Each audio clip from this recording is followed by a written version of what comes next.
2020-21 অর্থ বছরে 10% কর দিয়ে কালো টাকা সাদা করার সুযোগ দিয়েছিল সরকার। 4 বছর পর এবার আবারও কালো টাকা সাদা করার সুযোগ দেওয়া হচ্ছে। তবে ব্যক্তি শ্রেণীর করদাতাদের বার্ষিক করমুক্ত আয়সীমা বাড়েনি।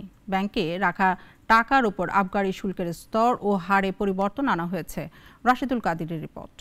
জাতীয় রাজস্ব আদায়ের বড় অংশই আগামী জুলাই মাস থেকে 1 বছরের জন্য কালো টাকা সাদা করার ঢালাও সুযোগ দেওয়া হয়েছে। নগদ টাকার 15% কর দিয়ে বিনা প্রশ্নে বৈধ বা সাদা করা যাবে। 30%।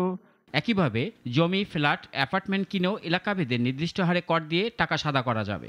2024-25 অর্থ বছরের প্রস্তাবিত বাজেটে এ ঘোষণা দিয়েছেন অর্থমন্ত্রী।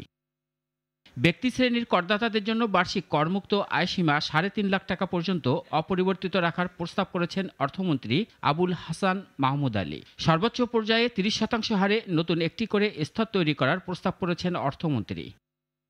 এছাড়া মহিলা করদাতা এবং 65 বছরের বেশি বয়সীদের জন্য করমুক্ত আয়সীমা হল 4 লাখ টাকা। তৃতীয় লিঙ্গের করদাতা ও প্রতিবন্ধী স্বাভাবিক ব্যক্তি করদাতার করমুক্ত আয়সীমা হবে 5 লাখ টাকা। গেজেটভুক্ত বীর মুক্তিযোদ্ধা করদাতার করমুক্ত আয়ের সীমা 5 লাখ টাকা হবে।